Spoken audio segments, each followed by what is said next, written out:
Je suis arrivée, on était 20. Quand je suis partie, on devait être plutôt 800, entre 800 et 1000, qui est un peu au cœur de tous les sujets quand tu touches à l'argent. Ce que je trouve hyper intéressant, c'est d'aller à la chasse. Et si je pouvais choisir les 10 comptes que j'ai envie de closer cette année, comment on va aller chercher du revenu? Est-ce que vraiment on se dit on va faire du volume, ou est-ce qu'on se dit à un moment va falloir le faire ce pivot? C'est quoi ton endgame? Et en fait, je pense qu'il faut avoir cette vision un peu long terme. Est-ce que cette audience après laquelle je vais, c'est celle qui va porter ma croissance sur 3, 5, 10 ans? Donc nous, ce qu'on fait différemment, c'est le paiement en un clic. Ça nous a permis de nous différencier. Plus de 200 retombées près sur la première année. En fait, on s'était créé une place sur le marché. Je crois beaucoup au face-to-face. Il faut les voir, les gens. Un de tes différenciants, c'est toi-même.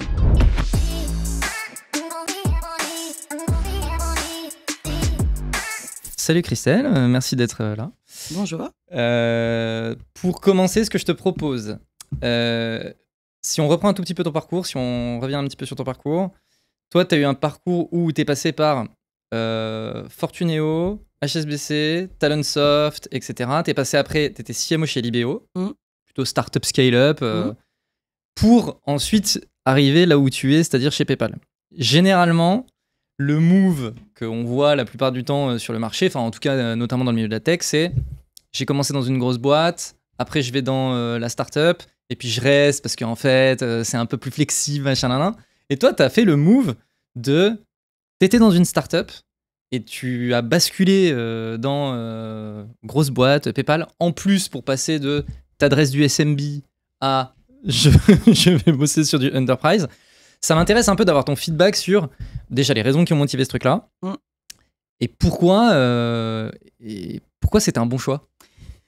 Écoute, très bonne question. Moi, quand j'ai commencé à bosser, tu vois, tu parlais de Talentsoft, 2009, c'était pas encore la hype de la Startup Nation.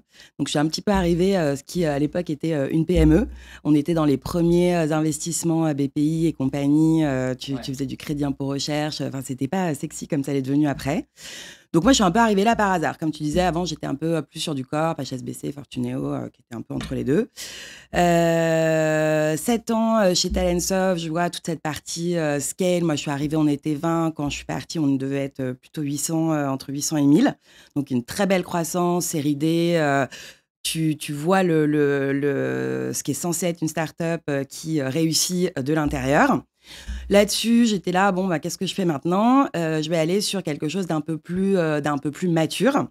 En l'occurrence, j'ai eu l'opportunité de partir aux US, donc je me suis retrouvée chez Adyen, qui est un processeur de paiement. C'était pas si simple quand tu y penses, parce que en fait, t'arrives, t'es dans un autre pays. Bon, ok, j'avais un visa de travail, mais c'était à peu près tout. Et à ce moment-là, je regardais un petit peu, qu'est-ce qui se passe, qu'est-ce qui est en train de bouger, quel est le secteur un peu sympa où tu as envie d'aller bosser après, quoi.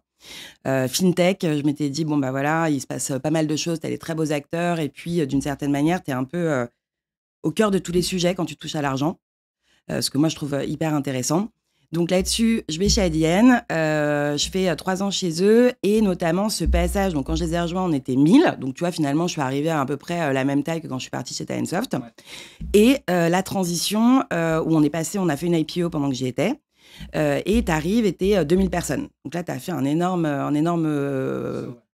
saut, et t'es vraiment dans une autre phase de construction, en tout cas dans les équipes marketing et sur tes sujets. Là-dessus, on rentrait en France, j'avais envie de repartir sur quelque chose d'un peu plus jeune. C'est comme ça que je me suis retrouvée chez Libéo, avec vraiment au tout début du projet où le produit était encore en bêta, donc la partie lancement commercial, etc. Et là, un énorme sujet SMB. Et en fait, moi, dans mes expériences précédentes, finalement, on était sur du mid-market, tendance grand compte, mais pas du pur SMB. Et en fait, le SMB, c'est vraiment un sujet à part. La façon dont tu gères tes budgets, la façon dont tu réfléchis à tes stratégies marketing, ton contenu, tes dépenses en ads, etc. Tu es sur de l'optimisation au millimètre près, sur des paniers moyens qui sont petits. Tu dois aller chercher du volume. Ce qui est hyper intéressant pour certains types de marketeurs, un peu moins pour moi. Partant de ce bilan-là, je me suis dit, bon, si je regarde un peu mon parcours, qu'est-ce que j'ai fait, qu'est-ce que j'ai vu, qu'est-ce que j'ai pas vu? Et en fait, ce que j'avais pas vu, c'est le corporate. tu as des super trucs à apprendre en startup, comment être lean, comment build le 0 to 1. Voilà, c'est hyper intéressant. Quand ça fait 15 ans que tu es dedans, tu as un peu vu. Hein. Par contre, ce que tu sais moins faire, et là où galèrent un petit peu toutes les boîtes de tech, c'est ce passage à l'échelle. Et ce passage à l'échelle, c'est notamment ramener du process dans les boîtes. C'est ramener la compréhension du PNL, c'est commencer à regarder les chiffres de manière un peu plus structurée. Est-ce que tu te prépares sur une IPO, à quoi ça ressemble? Et en fait, les grands groupes, ils savent faire ça très bien. Donc, pour moi, j'ai vu ça comme une opportunité d'apprentissage de comment ils font ceux qui ont déjà fait ce passage et comment est-ce que tu peux un jour éventuellement ramener ça dans un autre type de structure un peu plus qui a besoin de faire cette bascule-là. Ok. Passage SMB Enterprise. Ouais. Pas du tout la même manière de faire du marketing, etc. Tu préfères quoi? Alors, moi, sans conteste, je préfère l'enterprise. Je trouve que tu es sur... en fait, ce que moi, j'aime, c'est la partie construction long terme vision. C'est quelque chose sur lequel j'avais énormément travaillé à l'époque de Talentsoft, où on a bâti avec les fondateurs, notamment Alexandre Pachulski, à qui j'ai dit bonjour. On avait vraiment travaillé sur à quoi ça ressemble une value propre de boîte, avec tes produits derrière, comment est-ce que tu as une vision long terme, comment est-ce que tu vas educate ton marché là-dessus. Et je trouve que le SMB, tu es très sur du court terme. En fait, entre le moment où tu vas mettre tes pubs en ligne, tu fais ton acquisition et le moment où tu dois transformer en client payant, t'as quoi? Si t'es bon, t'as 2 semaines. Si t'es un peu moins bon, t'as 1 mois. Moi, je travaille pas sur ce type de sujet. Ce que je trouve hyper intéressant, c'est d'aller à la chasse. Mais la vraie chasse, tu vois, quand tu fais de l'enterprise, t'es pas là en train de spray and pray d'une certaine manière. Tu vas vraiment bosser sur une liste de comptes que tu as envie d'aller chercher. C'est quoi, si je pouvais choisir les 10 comptes que j'ai envie de closer cette année, qui c'est? Comment je vais les chercher? Quelles sont leurs préoccupations? Comment est-ce que je construis ma stratégie de contenu à partir de ça? Comment est-ce que je vais les chercher? Sur quels canaux? Comment je les engage? Tu es sur une vraie chasse où tu vas pendant des mois et des mois et des mois, parce qu'en fait, souvent, tu es sur des deals où tu regardes 12 mois quand c'est bien, 18 mois, certaines très grosses boîtes, tu es sur 5 ans. J'ai un souvenir d'un client chez ADN, 5 ans pour closer le deal. Mais tu as cette vision un peu de construction sur le long terme, que moi, je trouve beaucoup plus intéressante. Et le reward versus effort, pour moi, il est hyper satisfaisant parce que quand tu closes ce type de deal, bah, tu as un vrai impact sur la bottom line de la boîte. Oui, il y a de l'argent. Il y a de l'argent, clairement. Il y a de l'argent. Et c'est un peu la différence entre le SMB et l'enterprise, c'est que sur le SMB, c'est du volume, réduire ton churn parce que, bon, bah voilà, il faut que ton ARR il soit un peu sympa quand tu vas aller lever tes prochains fonds. Sur de l'enterprise, tu signes des deals qui sont massifs, tu les locks sur 3 ans, 5 ans parce qu'en fait, le coût de la migration est tellement important pour ce genre de boîte que de toute façon, ils vont pas changer d'avis dans 3 mois à la fin de ton essai gratuit ou peu importe. Donc, tu fais de la construction à long terme. Et puis, quand tu regardes un petit peu... moi, je pense que ce qui m'intéresse, c'est de me dire... aujourd'hui, on est tous à la recherche de la profitabilité. Tu parlais de ça dans un précédent épisode avec Skello. Toutes les boîtes regardent leur EBITDA aujourd'hui. Avant, on était sur, je pense que c'est l'ère avant Covid où tout le monde faisait de la levée. C'était la course à l'annonce de la levée sur LinkedIn tous les matins. C'était à -10, -20, -30, -50. Ça devenait ridicule, franchement. Parce que derrière, tu avais plein de boîtes qui recrutaient massivement. Enfin, c'était la course à... ouais, c'était la foire. On s'est pris le Covid. Derrière ça, tout le monde est sorti un peu, tu sais, c'est la gueule de bois du lendemain, où ils se sont dit, bon, bah voilà, maintenant, en fait, les fonds, ils en ont marre de cracher au bassinet. La gueule de bois, c'est ça. Ils en ont marre de cracher et de pas avoir les résultats. En plus, on commençait à voir que des investissements qui avaient été faits il y a 3-5 ans, bah, en fait, en France, il n'y a pas de sortie. Et ça, c'est un vrai sujet. Quand tu regardes, financier, c'est un vrai sujet. T'as pas de sortie, tout le monde s'essouffle. Le marché s'essouffle, donc qu'est-ce qu'il faut faire? En fait, il faut rentrer de l'argent, quoi. Et donc, ces boîtes-là, elles sont focus EBITDA en ce moment. Je trouve ça hyper intéressant de voir ce switch où tu as des boîtes, bah, tiens, comme Libéo qui a annoncé il y a 3 mois, on est EBITDA positif. Skello, il en parlait dans le podcast, EBITDA positif. Et ça devient, on commence à être à revenir à des fondamentaux d'entreprise qui sont les PME d'avant, où en fait, tu n'as pas des gens qui sont là pour te sauver en te mettant des fonds et des bridges et des machins et des trucs pour faire avancer la boîte. On revient à, en fait, une société doit être rentable par nature. Elle est là pour créer de la valeur, créer des emplois basés sur un business solide.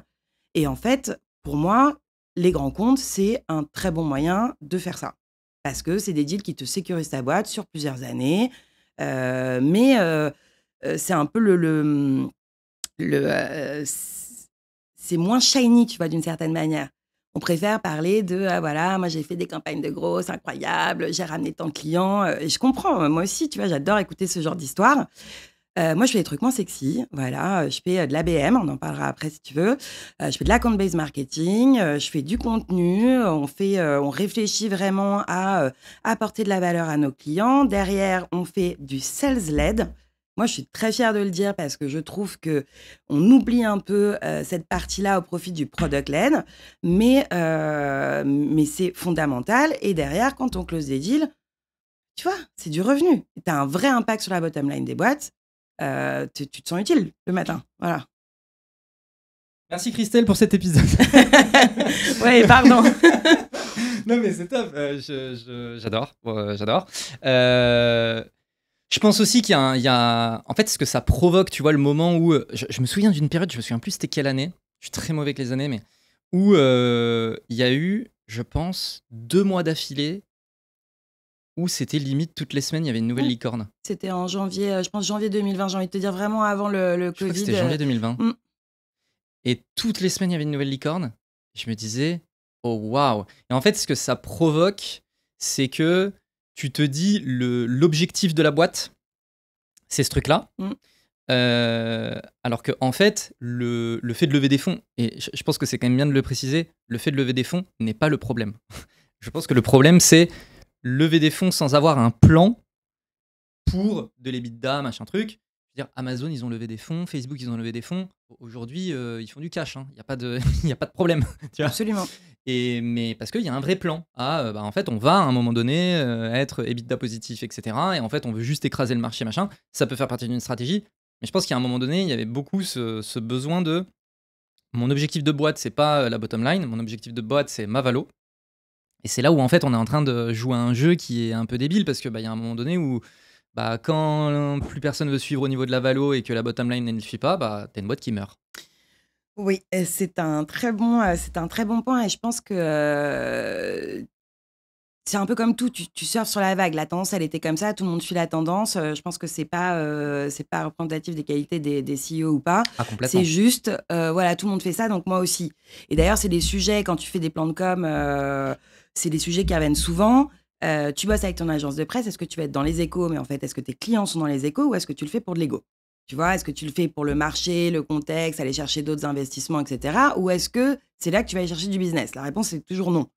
Tes clients, ils sont dans des magazines beaucoup moins lus, niche, ils sont targetés. Je me rappelle, Talentsoft, c'était un gros sujet où en fait on avait positionné notre CEO sur tous les sujets finance, donc il faisait les échos, etc. Mais finalement avec notre CPO, on était sur HR, business et décision, des trucs niche, mais là où tu trouves du client. Donc en fait, c'est toujours le à quoi ça sert. Ouais. Et aujourd'hui, je pense que on est revenu à ça et c'est un très bon wake-up call pour le marché. Oui. De se dire en fait, l'argent, il n'est pas gratuit. Les sorties, elles sont difficiles. Les investisseurs, c'est un métier. Ils sont pas là ils font pas dans le social. Ils sont là pour faire des multiples sur leurs investissements. Les boîtes, elles galèrent à sortir. Comment est-ce que tu crées de la valeur et tu continues cette croissance et les investisseurs continuent de vouloir investir en toi et tu peux fund une croissance à l'international, une croissance en Europe pour commencer, une croissance à l'international et plus tard une IPO si besoin, mais sans que ce soit vital pour ta boîte. Voilà, une croissance saine en fait. Bon, j'ai 2 commentaires et après on sortira de ce sujet spécifique, mais je trouve qu'il y a quand même un petit côté déprimant dans la situation dans laquelle on est aujourd'hui. C'est que, tu vois, les levées de fonds, ça t'envoie un signal sur le marché d'un dynamisme dans le pays, tu vois.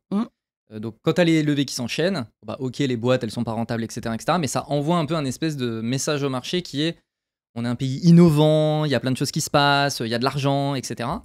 Et en fait, le moment où il y a plus d'argent et où bah, ça y est, on se met à regarder les boîtes, est-ce qu'elles vont produire de l'EBITDA, etc., c'est là où tu te rends compte qu'en fait, des boîtes qui gagnent de l'argent, il y en a pas. Et du coup, en fait, c'est là où tu te rends compte que ce dynamisme, il était un petit peu superficiel. Et donc, je trouve que c'est vraiment, tu vois, c'est un peu déprimant, cette espèce de dynamique où bah, ça te permet aussi de réaliser la vraie dynamique d'un marché. Et bon, bah, c'est dans ces moments-là aussi que tu te rends compte que la dynamique de marché de la France, spécifiquement, c'est pas folie, tu vois. Bah, c'est le fake it till you make it. Sauf qu'en fait, là, faut quand même make it à un moment, tu vois. Tu peux pas fake indéfiniment. On a donné, moi je trouve ça quand même super positif, tu vois. Quand je suis rentrée des US, je me suis dit, tiens, il se passe des trucs ici, quoi. C'est cool. En fait, c'est sympa, tu vois. T'en as marre d'être là, tout le monde parle des US parce qu'en fait, nous, il se passe rien. On n'a que des boîtes hyper poussiéreuses. Donc en fait, si t'as un peu d'ambition et que t'as un peu envie de faire des choses, t'es obligé d'aller là-bas. Je trouve que c'est moins le cas.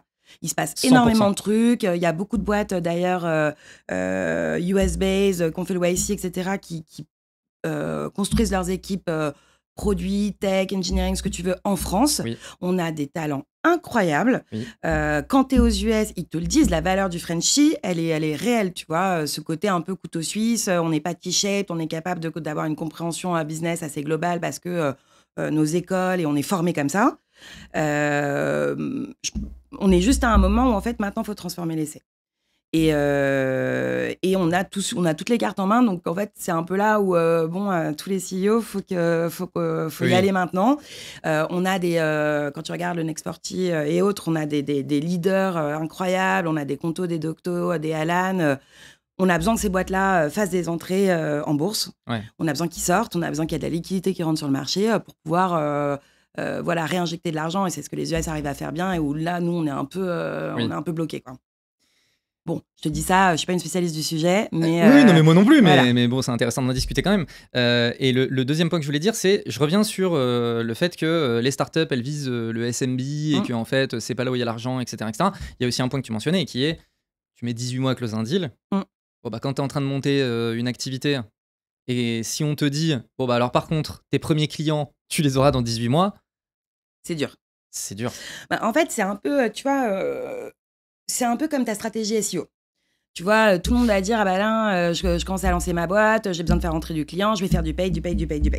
Si tu oublies en parallèle de commencer à construire tôt ta stratégie SEO, et encore aujourd'hui, ça va changer avec l'IA et compagnie, mais bon, bref, ta stratégie SEO, au moment où tu veux le faire parce que tu te rends compte que tu grandis, tu dois dépenser de plus en plus en paid, mais en fait, tu es devenu paid dependent parce que tu n'as pas pris le temps de faire cette construction de ton SEO pour venir compenser et avoir de l'inbound, pas gratuit, mais plus. Et ben pour moi, le grand compte, c'est pareil.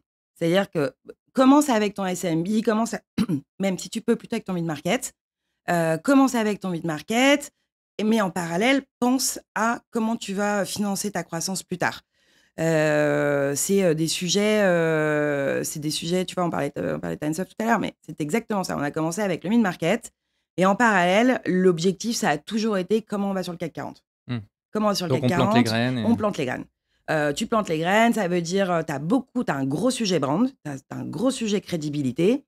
Comment est-ce que tu positionnes ta boîte sur on n'est pas la Startup Nation et compagnie. Et je te dis ça, il n'y avait pas encore des endroits comme ici, le Village by Crédit Agricole. Il n'y avait pas encore cette porosité entre les instituts et l'écosystème startup. Maintenant, on y arrive, et ben c'est pareil. Donc, tu dois construire ou en tout cas te dire si c'est ça le end goal dans 2 ans, comment j'y vais. Et ça, c'est peut-être le défaut des startups de temps en temps, c'est d'être très court-termiste. Tu as des plans à 3 mois, à 6 mois. Tu as du mal à voir comment tu vas aller chercher du revenu à 3 ans. Et je comprends très bien les raisons, mais il faut se forcer. Et en tout cas, en tant que CMO, en tant que porteur du sujet marketing, je pense que nous, on doit venir aussi avec ce sujet sur la table quand on discute avec des founders de comment on va aller chercher du revenu. Est-ce que vraiment on se dit on va faire du volume ou est-ce qu'on se dit à un moment va falloir le faire ce pivot. Donc en fait, il faut commencer à poser les piliers aujourd'hui pour que la transition elle soit moins compliquée. Et on parlait, par exemple, d'Algolia tout à l'heure, où à l'époque où ils ont commencé, ils étaient, ou Stripe d'ailleurs, à l'époque où ils ont commencé, ils étaient tech first, on parle vraiment à ceux qui ont les mains dans le cambouis. Et assez rapidement, toutes ces boîtes-là ont fait, tiens, du jour au lendemain, tu as vu un petit onglet Enterprise apparaître sur leur site web, avec voilà ce qu'on fait pour les grands comptes. Shopify aussi, c'est un Shopify, bien sûr. Shopify fait ça aussi. Il reste très, très fort sur la partie SMB mid-market. Mais ils y vont. Tout le monde y va parce qu'en fait, c'est aussi... tu peux pas être dépendant d'un seul segment. Demain, pour un contexte marché, peu importe lequel, le secteur SMB se prend un coup. En fait, toi, tu prends un coup avec. Tu es hyper dépendant de cette audience-là uniquement. Donc, il faut spray, il faut s'étaler sur le marché, avoir du volume d'un côté, avoir des gros deals de l'autre. Et effectivement, ces petits deals te permettent de financer ce moment où, en fait, pendant 12 mois, tu ne vas pas avoir de résultats. Et ça, c'est un autre sujet aussi, c'est convaincre tes founders de faire cet effort-là. Mais pour moi, c'est encore une fois le parallèle que je trouve qui marche assez bien. C'est de la même façon, le SEO, t'investis aujourd'hui, mais tu vas pas avoir de résultats avant peut-être 6 mois, tu vois. Mais il faut le faire quand même parce que derrière, ça va porter des fruits qui vont vraiment... tu regretteras pas cet investissement. Je pense qu'il y a quand même aussi un sujet qui est quand tu bosses... En fait, au début, quand tu lances une activité, faut closer, enfin, faut faire rentrer du chiffre, voilà. Et même, tu vois, le SMB et globalement les boîtes avec du volume, mais les toutes petites boîtes, ça te permet... En fait, tu es dans une dynamique de closing où tu te vois closer des deals. Et te voir closer des deals, ça t'envoie un signal que tu es en train de prendre les bonnes décisions et que ce que tu fais, c'est la bonne direction, tu vois. Et tu vois, c'est comme quand, je sais pas, mais nous, ça peut aussi nous arriver avec des clients, notamment des startups. Tu fais des choses où tu te vois générer des leads. Tu te vois générer des leads et tu te dis, je suis sur la bonne voie parce que je vois les leads qui rentrent. Mais après, tu prends le recul et t'en closes aucun. Putain, mais merde, tu vois, je close absolument aucun de ces leads-là. Qu'est-ce que je fais de mal? Et en fait, du coup, c'est juste la différence entre le bruit et le signal, tu vois. C'est vraiment ce truc-là. Et je pense que c'est ça aussi, faut accepter cette frustration de se dire, bah là, je suis peut-être en train de closer des deals, mais c'est pas les bons deals. Et ce truc-là, c'est très difficile de se le dire, parce que signer un deal, ça veut quand même dire faire rentrer du cash dans la boîte. Et quand tu vois ton compte en banque qui grossit, t'as quand même l'impression d'être dans la bonne direction. Et je pense qu'en fait, c'est ça, tu vois, aussi, où c'est un peu le bruit et le signal. Et quand t'as du cash qui rentre, t'as pas l'impression que c'est du bruit. Tu vois ce que je veux dire? Ouais, bien sûr, je vois. Et après, tu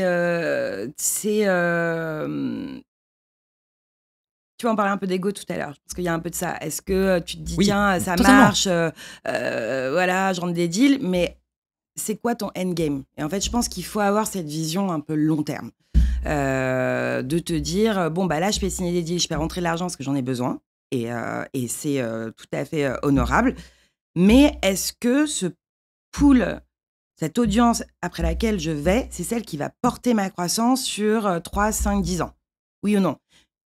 Un très bon exemple dans le secteur, je trouve, c'est Penny Lane. Ils sont arrivés, ils ont été chercher de la SMB et assez rapidement, donc je ne veux pas parler en leur nom, tu pourras les inviter pour voir ce qu'ils ont à dire à ce sujet-là, mais ils se sont dit probablement, c'est quoi le meilleur channel où je vais pouvoir aller chercher mon volume? Et ils sont rentrés sur le sujet des experts comptables. Oui. Ils ont été chercher un channel de prescription, partnership, voilà. Et c'est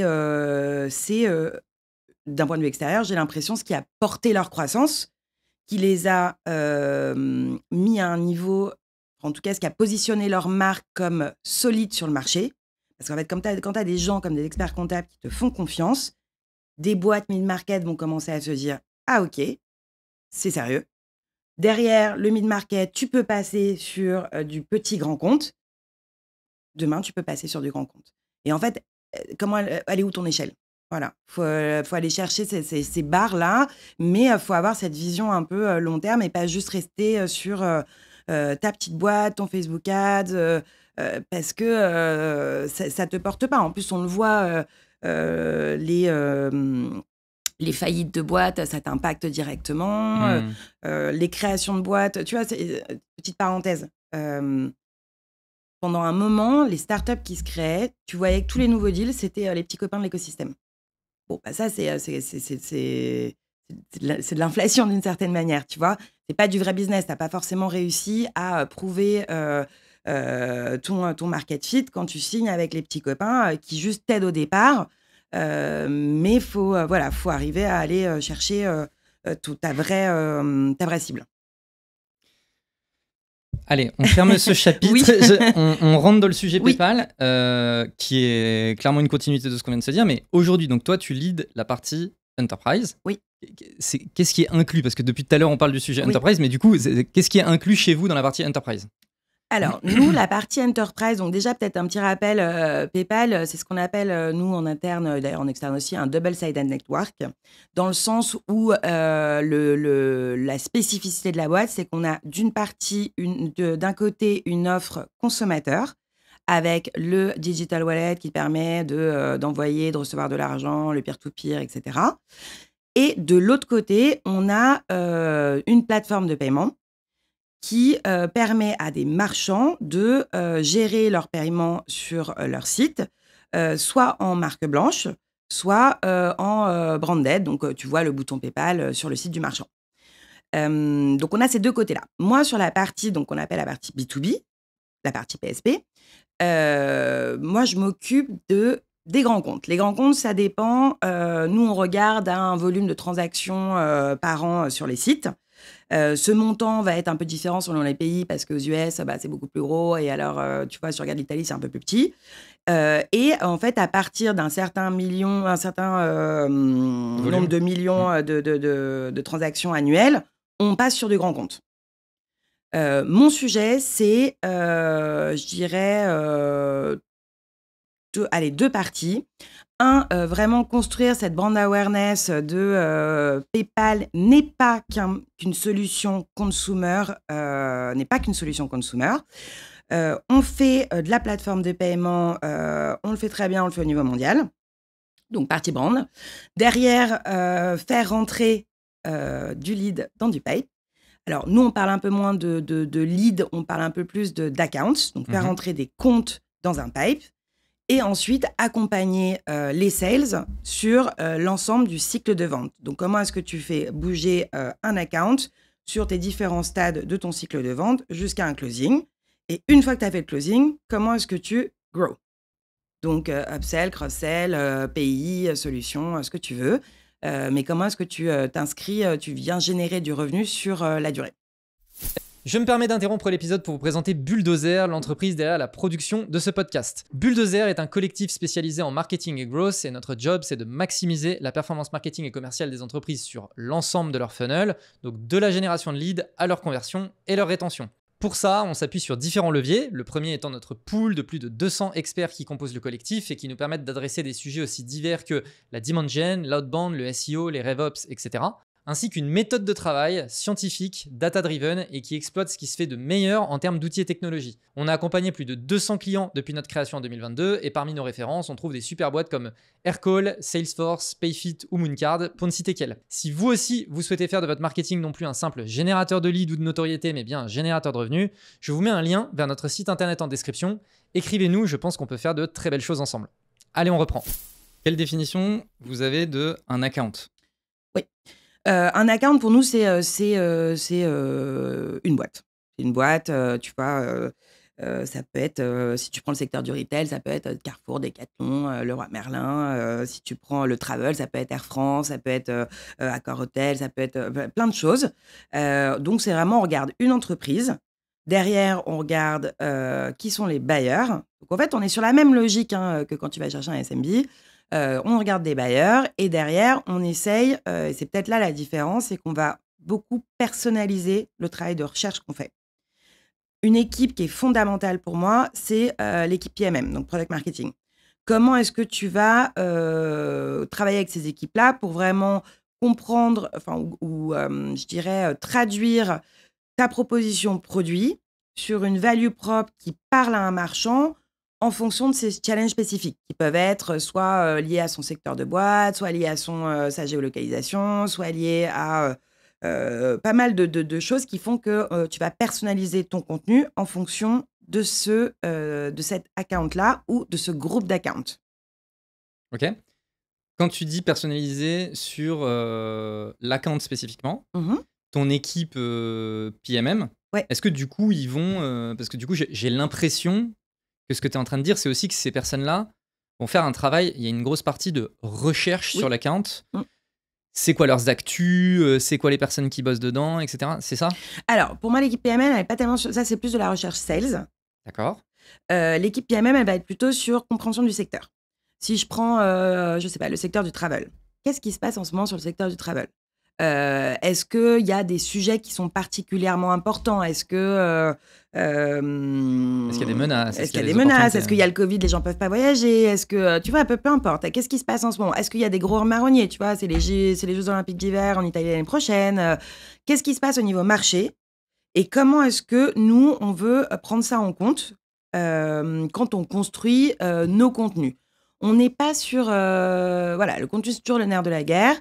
On n'est pas forcément sur la fin du funnel. On est plutôt sur du top of funnel. En tout cas, on essaie de couvrir la totalité. Donc, c'est compréhension du marché, quelles sont les grosses trends qui se passent en ce moment, comment les acteurs du travel se reconstruisent post-Covid. Tu peux trouver plein de sujets hyper intéressants dont tu as envie de parler. Et derrière, tu vas pouvoir dire, bah tiens, nous, on a accompagné un tel qui fait comme ci, comme ça, et puis tiens, au niveau produit, à ça. Donc après, tu déroules un truc classique, hein, tu déroules ton contenu sur l'ensemble des étapes de ton funnel. Mais on essaye d'être précis quand on parle à ces comptes-là. C'est des gens qui sont extrêmement sollicités. Ils ont des challenges qui ne sont pas l'optimisation de leur panier moyen, d'une certaine manière. Ils sont sur des choses qui sont beaucoup plus la pérennité de ma boîte sur 3 à 5 ans. Contexte marché, comment est-ce qu'on peut ouvrir des pays, comment est-ce que je vais croître mon EBITDA, comment est-ce que... Tu vois, on était sur des sujets qui sont un peu plus high level. Une fois que tu les fais rentrer, après, tu peux commencer à parler de qu'est-ce que ça veut dire concrètement. Donc, tu vois, si tu prends un gros marchand qui opère en Europe, son prochain sujet, ça va probablement être est-ce que je peux faire du cross-border payment? Est-ce que je peux aller ouvrir l'Amérique latine? Est-ce que je peux aller chercher des new growth avenues? Et comment je peux faire ça? Et donc, tu vas essayer de discuter sur ces sujets-là. Ok. Dans ton équipe, on a parlé des PMM, on a parlé des sales, mais globalement, une équipe enterprise, c'est constitué de quelle manière? Ouais, alors, nous, l'équipe PMM, c'est une équipe qui est à côté. Donc, c'est une équipe avec laquelle on bosse hand in hand, comme avec les sales. Moi, sur l'équipe enterprise, on a un petit mix entre des personnes qui bossent sur des campagnes au niveau global. On a du field marketing. Attends, excuse-moi, campagne, très bon. Campagne digitale, c'est un peu notre point d'entrée. Donc, tu vois, on prenait un peu cet exemple du travel. Si on veut rentrer sur un secteur en particulier, on va réfléchir à une campagne.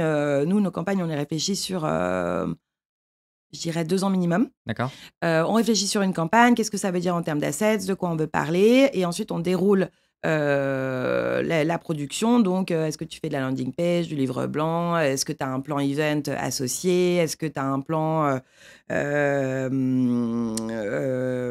outreach avec tes BDR, sales? Comment est-ce que tu les impliques? Donc, tu as toute cette motion à mettre en place.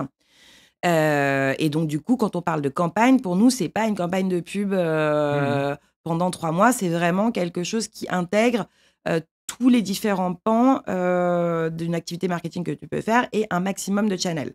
Et tu vas bosser main dans la main avec ton équipe PMM pour les sujets value propres et le contenu dont tu parles, avec tes équipes sales pour le follow-up des leads ou accounts qui rentrent dans ton pipe, avec ton équipe PR pour aller chercher du earn sur des médias hyper targetés, sur ton équipe event pour aller les rencontrer là où ils sont.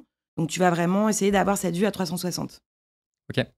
Donc ça, c'est donc campagne. Oui. Ensuite, on parlait de l'organisation de l'équipe. Oui. On va avoir des personnes qui vont vraiment regarder nos campagnes dont je parlais avec les différents niveaux au niveau global. On essaye de travailler beaucoup avec une logique de playbook parce qu'on essaye d'aller vite. Donc, on va avoir un owner sur un type de campagne qui va créer des playbooks et essayer et les pousser en local qui vont être adaptés par des personnes qui sont donc field marketing. Ces personnes en field marketing, non seulement prennent du global pour ramener en local, mais de la même manière sont un peu les gardiens de ce qui se passe dans leur pays pour pouvoir remonter cette information. On a besoin, et je pense que c'est vital de comprendre ce qui se passe en local, les spécificités des marchands en Espagne, en France, en Italie, dans les Nordiques, peu importe, pour pouvoir remonter ça et qu'on le prenne en considération dès le design de la campagne. Ouais. Donc voilà, donc ces personnes-là sont un peu entre les deux. Et derrière, on a des fonctions plus opérationnelles sur marketing ops, sur sujet contenu, sur tout ce qui va être analytics, au sujet analytics en enterprise aussi. Donc on a un petit peu ces fonctions support. Ok. Et donc après, tu as à côté les PMM, les sales. Oui. Le BDR, ces choses-là, c'est dans ta team, c'est chez les sales? C'est chez les sales. Ok. Mais du coup, il faut vraiment travailler main dans la main. On bosse main dans la main. Moi, je dis souvent, on est un peu chef d'orchestre parce que on prend une problématique business, tu vois. C'est comme tout le monde, au début d'année, tu te dis, bon, bah voilà à quoi ressemble la picture financière, il faut qu'on aille chercher ça ou ça ou ça. On en discute avec les sales parce que pour eux, ça se transforme en objectif commercial. Et ensuite, nous, on vient dire, bon, bah voilà, nous, ce qu'on propose, c'est ce type d'activation marketing. Derrière, une fois qu'on s'est mis d'accord sur comment est-ce qu'on veut aller unlock ces white space, comment est-ce qu'on fait rentrer toutes les personnes qui peuvent apporter de la valeur. C'est les PMM, c'est le product parfois. Ça arrive que fondamentalement, il manque une feature pour un certain marché. Si on n'a pas cette feature, en fait, on peut pas aller chercher ça. Donc, on va discuter avec le produit, on va discuter avec les sales, on va discuter avec... j'ai beaucoup d'équipes en tête, mais effectivement, on essaie de ramener toutes les personnes qui peuvent nous permettre d'être le plus pertinent possible et d'avoir le résultat qu'on escompte après nos campagnes. Du coup, j'imagine qu'il y a des routines de mise en place avec ces équipes pour faire de la review sur les comptes, etc. etc. C'est quoi les fréquences? Je dirais que ça dépend un peu des pays. Tu vois, quand tu fais du cross-country, donc quand tu bosses sur pas mal de pays, tu vas avoir, selon l'organisation de ta boîte, est-ce que ces reviews, elles sont localisées au niveau Europe? Est-ce qu'elles sont par MD et que en fait, après, chaque MD a sa façon de bosser? Il y en a qui veulent des QBR, donc quarterly, il y en a qui veulent toutes les 2 semaines, il y en a qui veulent des points en weekly, il y en a qui veulent... Donc ouais, tu as quand même un gros sujet d'adaptation. Après, comment tu arrives à scaler ça? Ben, tu t'organises en interne avec ta team, tu essaies d'avoir des supports toujours mis à jour que tu maintiens dans ton équipe et qui te permet d'aller, au moment où tu dois faire ces reviews par équipe, de pouvoir aller piocher la bonne information rapidement et de ne pas avoir à réinventer la roue à chaque fois. On a eu des moments, il y a 2 ans, où je me rappelle, j'ai l'impression qu'on passait notre temps à faire des decks pour updater un tel ou un tel ou un tel parce qu'en fonction des personnes ou des équipes, ils veulent des vues différentes. Une fois que tu t'es rendu compte que tu as un peu un bloqueur là, en termes d'exécution, comment est-ce que tu changes ça? Voilà, c'est là où on s'est mis à nous centraliser l'information au niveau de l'équipe en s'appuyant sur notre personne en analytics et derrière pouvoir extraire les informations dont on avait besoin dans des templates pour chacun des pays. Ok. Tu mentionnais le fait que dans un compte, tu identifies les buyers. Oui. Mais du coup, j'imagine aussi qu'au sein des comptes, tu as les influenceurs, les machins, tu peux avoir différentes personnes. Comment est-ce qu'un compte, ça se travaille au-delà des buyers purement, tu vois? C'est-à-dire? En fait, le truc, c'est, ok, tu fais de l'ABM, mais tu pourrais te dire, tu vois, je pourrais caricaturer l'approche ABM en disant, bon, bah, tu as identifié tes buyers, en fait, ces personnes-là, tu vas les appeler, les inviter dans des events, etc. etc. C'est pas aussi simple que ça. Non. Tu vois. Et du coup, comment est-ce que ton compte, tu vas le travailler d'un point de vue global? C'est peut-être une question... C'est un peu ta secret sauce? Non, mais on peut quand même rester un peu d'un point de vue global. Mais ce que je veux dire, c'est moi, je me demande ou autre manière de poser la question, c'est quoi si tu devais donner en termes de, je sais pas, pourcentage, effort, peu importe, mais c'est quoi les efforts que tu mets sur tes bailleurs versus les efforts que tu mets sur les autres parties prenantes de la boîte, et surtout sur une activité comme celle de PayPal. J'imagine que bah, tu as des sujets legal, tu as des sujets techniques, tu as des sujets machin, nanana. Donc le nombre de personnes qu'il y a autour de la table, je pense, pour prendre une décision d'achat de PayPal, il y a quand même beaucoup de monde. Donc toi, d'un point de vue marketing, comment est-ce que tu répartis les efforts marketing entre toutes les différentes personnes? Comment ça se passe, tu vois? Bien sûr, tu as un gros sujet d'identifier tes buyer persona. Vraiment de comprendre comment sont organisées les décisions d'achat en fonction des boîtes. Donc ça va varier en fonction des pays, en fonction des types de structures, mais tu retrouves quand même souvent les mêmes organisations. Donc une fois que tu as construit ça, tu peux te dire, bon bah voilà, je vais adapter mon contenu en fonction de qui va être mon plus gros champion en interne.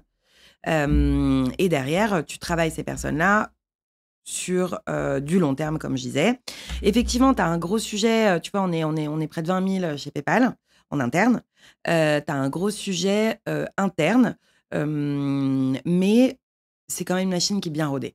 Donc, on a parfois, bah oui, c'est un peu plus lent que dans une startup quand tu es 100 et que le end decision maker, il est à côté de toi. C'est un peu plus simple. Mais après, je pense pas qu'on perde de temps sur ces sujets internes. Je pense qu'on est bien organisé. Tu prends ce temps-là en compte quand tu designes aussi ton go-to-market. Tu te dis, bon, bah voilà, il va me falloir un mois pour tous mes approvals, mon check légal, etc. Et derrière, tu vas pouvoir dérouler ta campagne. Et comme je te disais, tu es sur du grand compte. Donc, en fait, tu vas le faire sur du long terme. D'une certaine manière, tu as le temps. Tu vois, on itère beaucoup. Ça, c'est une question de style. Moi, j'aime pas trop. J'avais un boss qui disait souvent done is better than perfect. Et je pense que c'est un très bon conseil où faut aller sur le marché, faut lancer. Si c'est pas prêt, tu commences avec un channel, tu fais du content syndication, tu rajoutes derrière ton email nurture s'il n'était pas prêt à ce moment-là. Tu viens rajouter ton équipe BDR par-dessus. Tu itères de la même manière qu'avec une startup, tu peux itérer. Donc, tu vas avoir le temps de construire tous tes blocs. Et encore une fois, comme ton effort, il est sur... et ton investissement, il est sur 1 an, 2 ans, c'est OK. Et on en parlait tout à l'heure, le reward, il vaut cet effort. Oui. Nous, en termes de ROI, quand on regarde un peu ce qu'on fait, on est sur du x10 minimum, tu vois. Donc, oui. En fait, c'est OK. Oui, c'est pas un sujet. C'est pas un sujet. C'est pas un sujet. Ok, vous êtes dans un space où il y a il y a une compétition qui est quand même un peu féroce.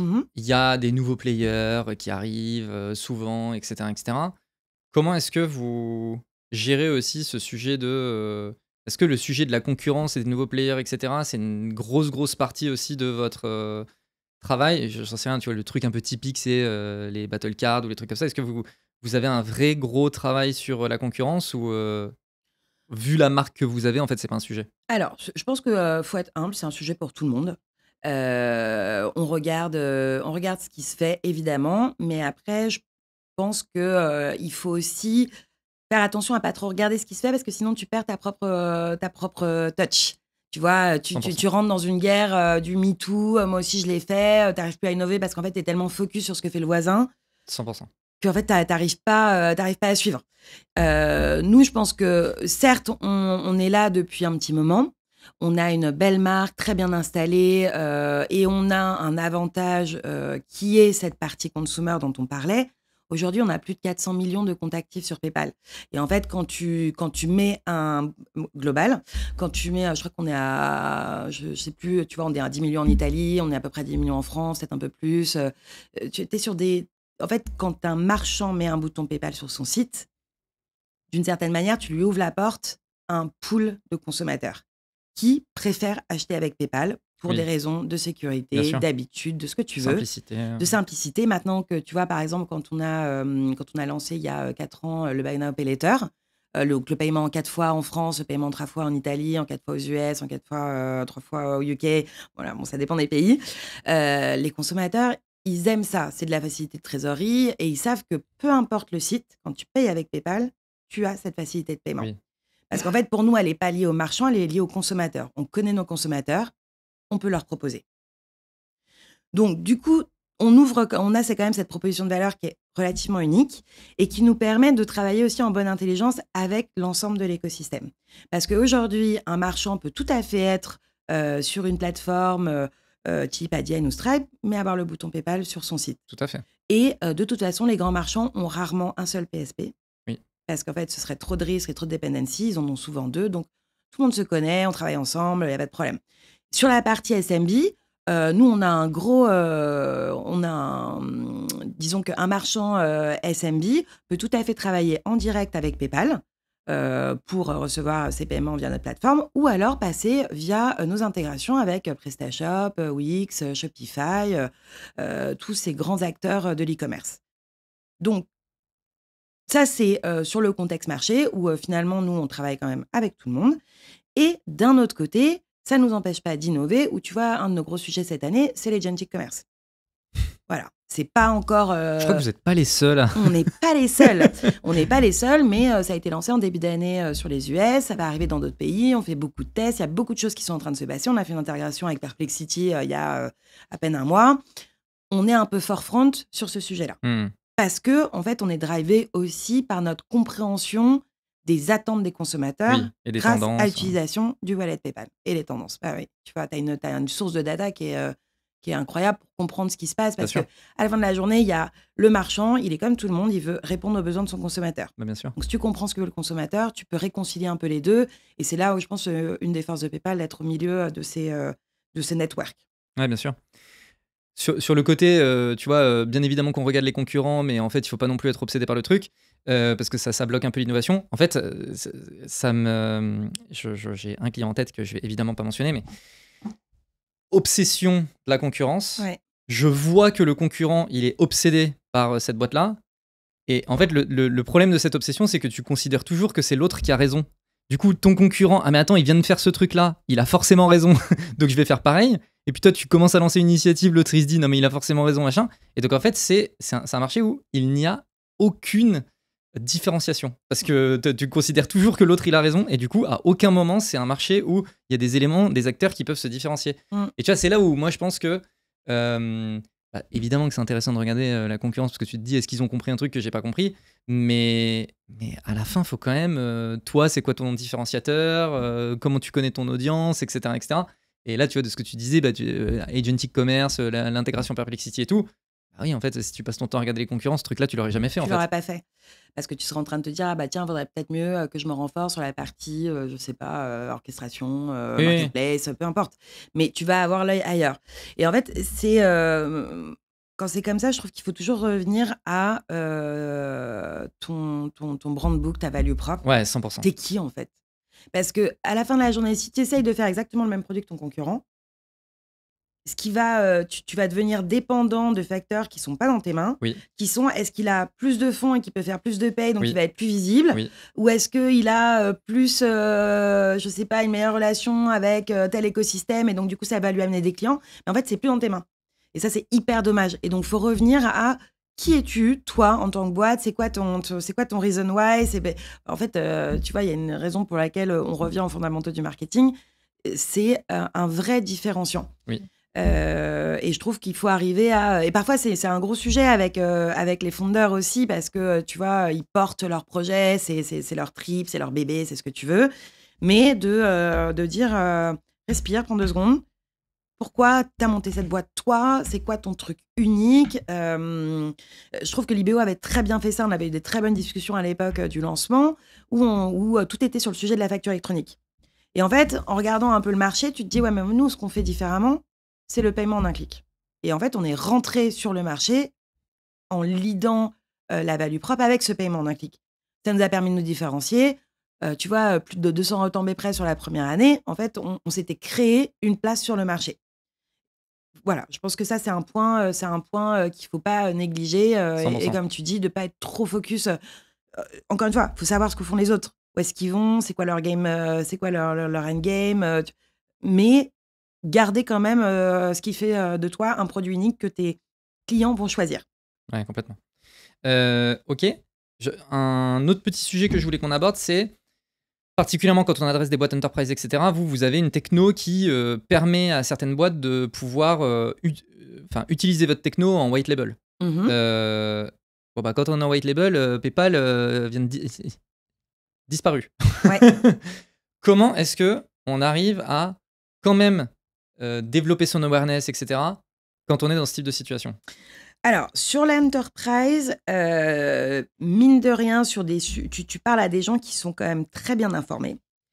Si je prends dans le secteur du paiement, tu vas avoir peut-être 6 acteurs mondiaux. Les acheteurs, ils te connaissent. Donc, tu as quand même une petite longueur d'avance là-dessus. Mais derrière, quand tu n'as pas encore cette notoriété ou que tu es en train de la construire, il faut que tu ailles trouver tes prescripteurs. Tu vois, on parlait de Penny Lane tout à l'heure, qui a été chercher des experts comptables.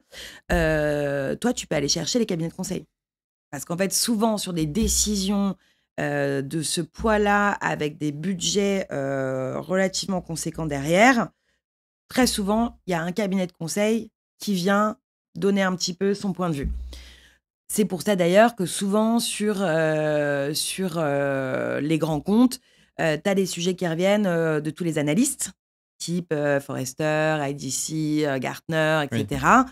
Ce sont des prescripteurs. Voilà. C'est un canal comme un autre pour aller construire un peu ta brand awareness. C'est pas tellement un sujet d'avoir ton logo sur. Tu vois, c'est pas grave d'être en white label parce que de toute façon, tu le sais assez rapidement. Ces gens-là parlent entre eux. Il y a un gros sujet d'écosystème. D'ailleurs, tu vois, c'est un peu le mercato du paiement où souvent, tu as quelqu'un qui était dans telle boîte, qui va aller dans telle autre boîte, qui va aller dans telle autre boîte et qui va t'amener de la même façon. Je pense, exactement le même sujet sur des boîtes type Salesforce, je sais pas, des Marketo, Demandbase. Toutes ces boîtes-là, quand tu as été utilisateur dans une boîte et que tu as trouvé le produit bien, tu vas le ramener dans ta prochaine boîte. Bien sûr. Donc, l'animation de ta communauté, c'est un sujet extrêmement important parce que ça va t'amener de l'inbound sur le long terme aussi. Ok. Comment tu l'animes, cette communauté ? Tu l'animes beaucoup avec, moi je crois pas mal aux méthodes à l'ancienne. Je crois beaucoup au face-to-face. Faut les voir, les gens. Faut les voir, faut les rencontrer, faut passer des bons moments. Je pense que souvent, quand tu arrives sur des produits qui sont assez matures, tous les produits sont bons. Il n'y a pas un loser dans le tas parce que sinon personne ne te choisirait. Oui. Donc, à la fin de la journée, je pense que un de tes différenciants, c'est toi-même. On en revient à qui t'es, ta personnalité. C'est toi, c'est tes équipes, c'est ta culture de boîte. Ta culture de boîte, elle transparaît quand tu es en sales cycle parce que ces gens-là, ils se disent on va bosser 3 à 5 ans ensemble parce que j'ai envie de bosser avec toi tous les jours. Parce que j'ai envie de t'avoir au téléphone. Est-ce que j'ai envie de me faire mes cubières avec toi ou est-ce qu'en fait, tu m'agaces, j'aime pas ta boîte, j'aime pas ta culture, j'aime pas ton CEO. Parfois, c'est des choses qui sont très intangibles comme ça. Et du coup, animer cette communauté, ça fait partie de ça. Et du coup, la façon dont tu recrutes est hyper importante pour tes équipes sales et pas seulement sur ton résultat, mais sur ta likabilité. Oui. Ouais. Voilà. Oui, mais c'est un peu je sais pas, c'est un peu je pense qu'on en revient à la différence entre le SMB et l'enterprise où le SMB tu vas être sur de l'optimisation technique, ton funnel d'onboarding, tes as, ton clic, tu vas être sur ces choses-là. Sur l'enterprise, tu es sur quelque chose qui est plus dur à mesurer. Ton ROI d'ailleurs, il est tu vois, moi je crois pas du tout à l'attribution dans l'enterprise. C'est un non-sujet pour moi. Ça va être ma prochaine question. Voilà, on va pouvoir y venir. C'est un non-sujet parce qu'en fait, tes points de contact sur un sales cycle de 18 mois, ils sont multiples. Multi-channel, multi ce que tu veux. Tu vas aller voir sur un salon, tu vas aller voir sur un dîner VIP, tu vas leur parler via une campagne, ils vont passer sur ton site, il y a de l'emailing, il y a une interaction avec ton account manager, une interaction avec un sales. Il peut y avoir 1 million de sujets. Mais tous ces petits sujets, c'est la somme de ta relation avec ton client et de finalement ta brand. Ouais. C'est ta brand. Ouais. Mais tu vois, différence SMB Enterprise, je pense, j'en reviens au sujet de la culture parce que je pense que c'est un sujet qui est extrêmement important. Mais en fait, ta culture de boîte, quand tu fais du SMB, les clients, en fait, ils la voient même pas. Ils la voient pas. Mais tu veux pas qu'ils la voient, tu veux qu'ils aillent le plus vite possible. Voilà. Ils voient ta brand, mais le côté superficiel de la brand et tout, mais la culture de boîte, ils y sont pas confrontés. Quand tu es dans du enterprise, ta culture, elle vient se mélanger à la leur, en fait. Bien sûr. Nous, c'est ce qu'on dit souvent. Enfin, en tout cas, moi, c'est ce que je dis souvent. Tu parles à des C-level qui sont extrêmement sollicités. En fait, pour que quelqu'un ait envie de passer du temps avec toi, c'est pareil que toi. Tu es invité à 3 soirées vendredi prochain. Tu vas aller chez qui? Tu vois? Mais c'est vraiment, ça en revient à ça. C'est ça, ouais. Tu as du people skill qui est hyper important. Et ce people skill, il ne doit pas être fake, parce que ça se sent. Ouais. Et ça, c'est quelque chose qui se construit sur du long terme avec tes recrutements, avec la façon dont tu parles avec tes clients, avec ta reason why de ta boîte, ta plateforme de marque. C'est quelque chose qui doit infuser dans l'ensemble de ce que tu fais. Ok, inversement. Demain, tu te rends compte que tu as un account. Sur le papier, tu veux aller signer cet account, mais tu te rends compte que vraiment, il n'y a pas d'atome avec cette personne. Et enfin, tu vois, il n'y a aucun atome crochu. C'est vraiment, tu te rends compte que la culture de leur boîte, c'est pas du tout un fit avec la tienne. T'arrêtes le deal ou Non, mais je pense que ça revient à notre question SMB versus Enterprise. C'est que ça, tu peux l'avoir dans une SMB parce que ton fondateur, en fait, il est omniprésent, omnipotent dans sa boîte et il donne un peu le là. Quand tu passes sur du grand compte, finalement, ça se gomme un petit peu parce que tu as un board de direction, tu as un certain nombre de personnes impliquées. Donc, l'aspect personnel a tendance à se gommer un petit peu. Ou du coup, peut-être qu'un petit changement, peut-être parfois, ça passe pas avec le sales que tu as mis en face, tout simplement. Tu sais, ça arrive. Hein. Donc, peut-être que tu changes de sales, peut-être que tu revois cette personne-là, en fait, tu vas peut-être pas aller la chercher avec... je sais pas, je déteste ces emails, je déteste qu'on me contacte comme ça. Très bien, stop. On va aller faire autre chose avec toi. Donc, il faut être à l'écoute du feedback client. Et c'est à toi de t'adapter. C'est à toi de t'adapter. Il n'y a aucun moment où c'est au client de s'adapter. Enfin, voilà. Oui, c'est à toi de t'adapter. Et c'est pour ça aussi qu'on a une gamme tellement large de canaux de conversation. C'est parce qu'il faut aller trouver les personnes là où elles sont le plus confortables, la manière dont elles préfèrent consommer du contenu, le moment qui est le plus opportun pour elles pour avoir une conversation. Voilà, faut avoir... c'est la personnalisation, on en revient au sujet de personnalisation. Ok. Data. Autre sujet, beaucoup moins qualitatif. C'est quoi les data que tu regardes? Et question sous-jacente autour de l'attribution, puisque voilà, tu m'as tendu la perche, hein, mais c'est quoi les data que vous regardez? Comment vous abordez le sujet data quand on fait de l'ABM et qu'on va pour signer de l'enterprise sur des cycles de 18 mois? Alors, moi je te disais, j'ai une coloration qui est très sales. J'ai été formée par des gens qui étaient sales-led, sales-driven. Moi, mon équipe, elle regarde génération de pipeline, génération de revenus. Donc, on regarde, en fait, pour nous, c'est 2 métriques clés. Ça ne m'intéresse pas seulement qu'on rentre du pipe, c'est comment est-ce qu'on accompagne jusqu'au closing. Donc, en fait, comment est-ce qu'on maîtrise la totalité du sales cycle. Donc, pour nous, c'est 2 métriques qui sont tout en haut. Et derrière, c'est les métriques, je dirais, un peu classiques. Mais quand on est sur de l'account base, on regarde un petit peu moins... on regarde au niveau des comptes. Voilà, je dirais, on regarde au niveau des comptes. On parlait de target list tout à l'heure. Moi, je vais regarder mon pourcentage d'engagement sur ma target list. Est-ce que j'ai eu 25 interactions avec la même boîte? Est-ce que j'en ai eu 3?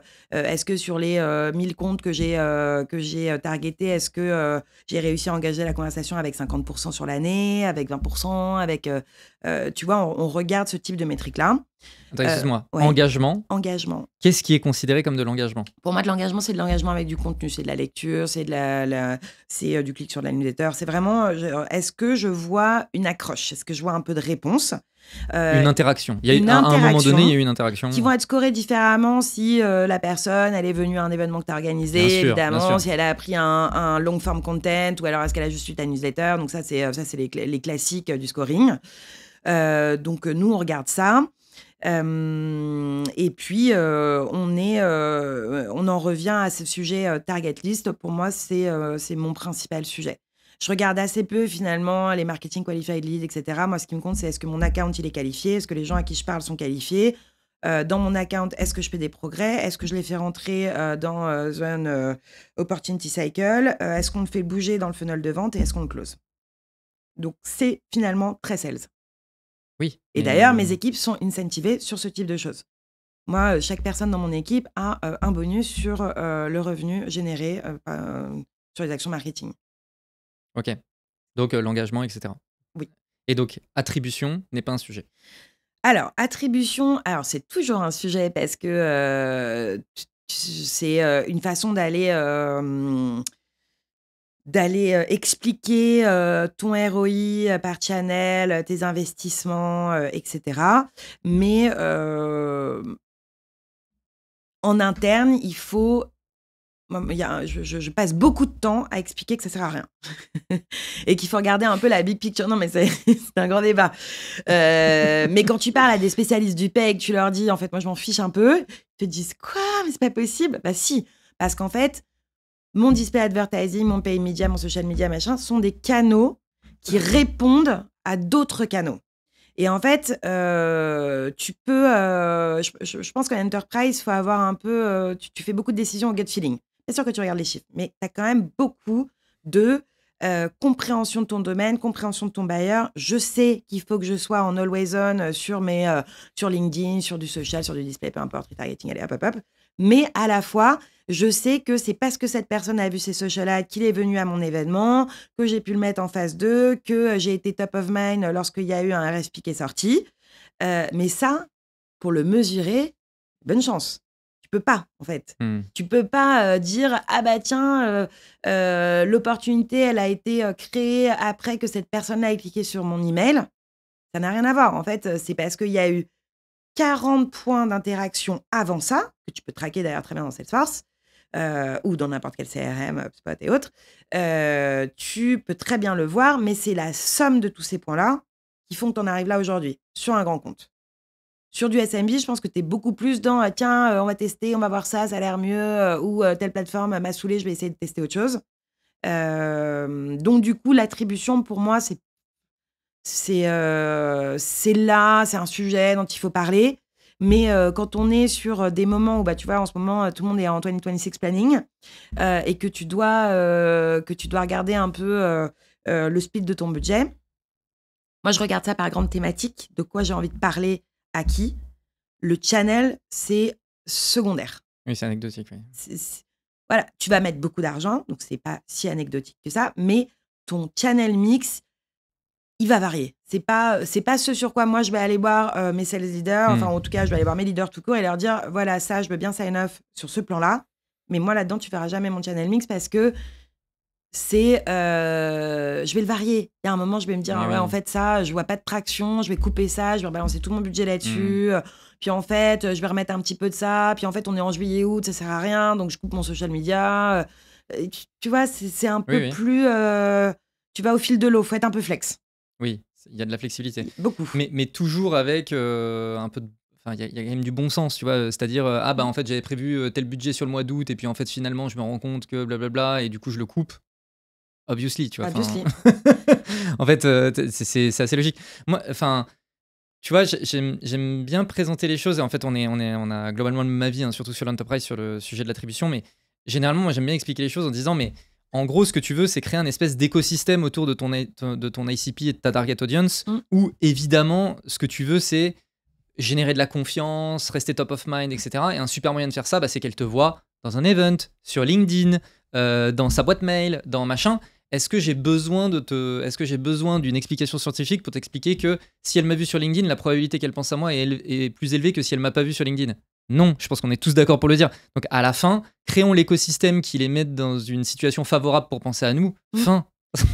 Mais quand tu es très data-oriented ou quand tu viens du SMB, tu as du mal à faire ce switch sur... en fait, c'est juste une autre façon de faire du marketing.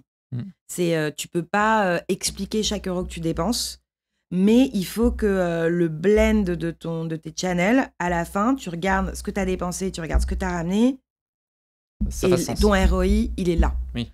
Et moi, c'est souvent d'ailleurs, c'est ramener la discussion à ce niveau-là, de dire, regarde pas le détail. Tu vois, ça, c'est la popote interne, machin. Regarde le ROI qu'on a généré. Nous, demain, l'année prochaine, ça va être comment est-ce qu'on augmente ce ROI d'année sur année. Nous, on va jouer un petit peu sur les différentes ficelles, sur nos investissements. On teste des choses, on les coupe, on remet plus de budget parce qu'on voit que ça va marcher.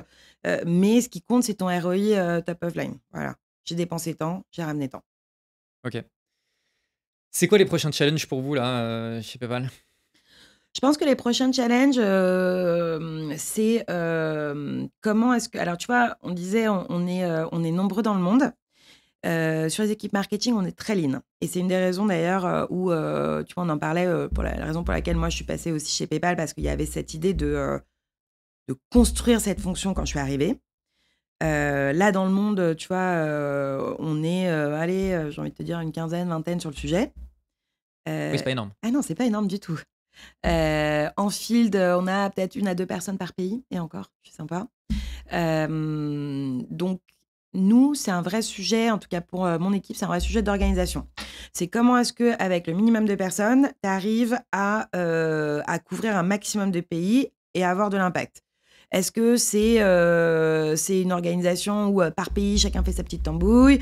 Est-ce que tu as des personnes qui sont leads sur des sujets? Est-ce que ça fonctionne? Est-ce qu'il faut adapter? Est-ce que ça fonctionne pour un bucket qui est tous les pays qui parlent anglais, mais en fait, quand tu commences à être en Italie, en Espagne, au Japon, je sais pas où, en fait, il faut que tu fasses de l'hyper local. Donc, je pense qu'on a un sujet, enfin, nous, dans l'équipe, on a un vrai sujet de comment est-ce que on arrive à être global tout en étant relevant locally. Donc ça, c'est un sujet que personne n'a craqué. Ça dépend des boîtes, ça dépend des produits, ça dépend des clients. Donc, continuer à s'améliorer là-dessus. Et après, PayPal niveau global, la nouvelle ère de l'AI, des e-commerce et de l'agentic et tout, il y a des trucs incroyables à faire. Moi, je suis hyper... tu vois, parfois, je me dis, je suis aussi excited que quand on a commencé à avoir des sujets data il y a une dizaine d'années où tu pouvais réconcilier cross-platforms et en fait avoir une meilleure compréhension de tes clients et de pouvoir commencer à faire de la personnalisation à un niveau bébé. Hein, mais ça nous paraissait déjà hyper cool. Et aujourd'hui, tu peux aller faire des agentic commerce avec intégrer des boutons de paiement, intégrer l'expérience de paiement. Tu peux te dire, est-ce que demain, tu auras une page de paiement? Est-ce que les sites auront encore une existence dans 3 ans? Est-ce que tu as besoin d'avoir des sites si tout le monde est sur un ChatGPT, un Perplexity, peu importe, et toute ton expérience d'achat, en fait, elle est unbranded, tu vois? Ah, ça, c'est des questions que tu te poses. Ouais. Est-ce que demain, il y aura des websites, machin? Mais tu peux le voir, tu vois? Non, mais je sais. Non, mais moi, ça me fascine. Je trouve que on est à un pivot, et c'est un peu ce que je te disais tout à l'heure, c'est le paiement, c'est au cœur de tout. C'est ça, je suis 100% c'est le d'accord. flux. Et donc, du coup, quand il y a des changements technologiques aussi gros que ce qu'on est en train de voir aujourd'hui, tu te dis, est-ce qu'on peut repenser nos secteurs à 100%? Est-ce que demain, chaque site SMB aura sa petite vitrine, son site web, ou est-ce que, en fait, il faudra être surtout très, très bon en référencement, très, très bon en AI search, intégrer ton expérience de paiement et arriver, je ne sais pas comment, il y a des nouveaux modèles publicitaires qui vont arriver d'ailleurs avec l'intégration des achats dans les plateformes AI. Tu vois? Il y a un monde à inventer demain, quoi. Trop bien. Voilà. Merci Christelle. Je t'en prie. Merci avec plaisir. beaucoup. Merci beaucoup pour cette discussion. Avec grand plaisir. Pour les personnes qui veulent te contacter, te suivre, on les envoie sur LinkedIn? Oui, avec plaisir sur LinkedIn. Moi, je suis toujours partante pour avoir des discussions. Je pense que la difficulté quand tu passes sur du corp, c'est d'arriver à rester proche des challenges des startups. Moi, j'ai beaucoup d'échanges avec des founders. Je trouve ça hyper intéressant. Et c'est un peu ce que je te disais. Souvent, on dit, tu as le corp d'un côté, tu as la startup de l'autre. En fait, il y a du très, très bon des deux côtés. Comment est-ce que tu arrives à ramener ça et à superposer pour avoir le best of both worlds? Ouais. Complètement. Merci beaucoup Christelle. Merci à toutes les personnes qui écoutent encore l'épisode à ce moment-là. Et puis on se retrouve pour le prochain épisode. Ciao. Merci Christelle. Do it! Just do it! Don't let your dreams be dreams. Yesterday you said tomorrow. So just do it! Make your dreams come true! Just do it!